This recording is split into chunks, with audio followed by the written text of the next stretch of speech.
The fable that I will be reading today is called The Fox and the Crane. A stingy fox once invited a crane to his house for dinner. He served a delicious meal, but he put it on a very flat plate. The poor crane, with her long beak, could not get all the food at all.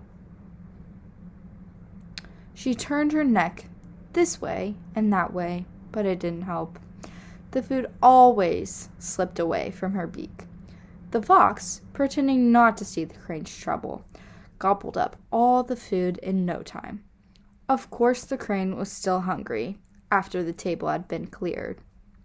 "Dear Miss Crane," said the fox as the crane was leaving, "I hope that you have enjoyed your meal.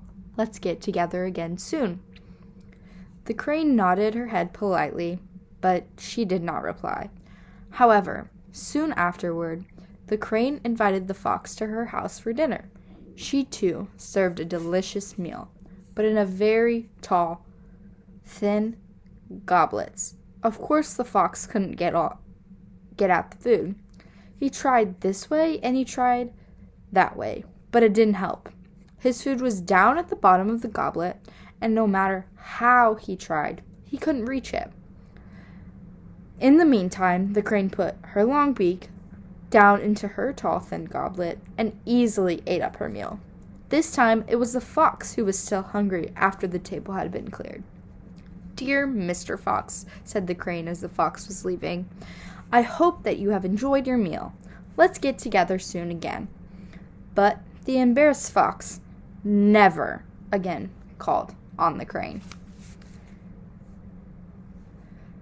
From the Understanding Fables sheet, I'm going to be talking about the characters. The characters were the fox and the crane.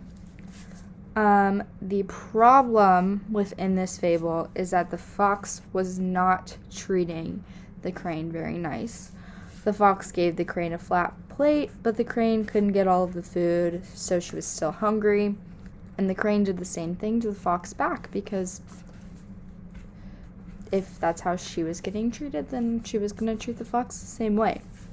The moral of this lesson is that you want to treat others the way that you want to be treated. And this comes into play within this fable because the fox gave the crane a plate that she couldn't get all of her food, and she was still hungry, so the crane did the same thing back to the fox, and it really hurt his feelings, and so he was never going to do that again.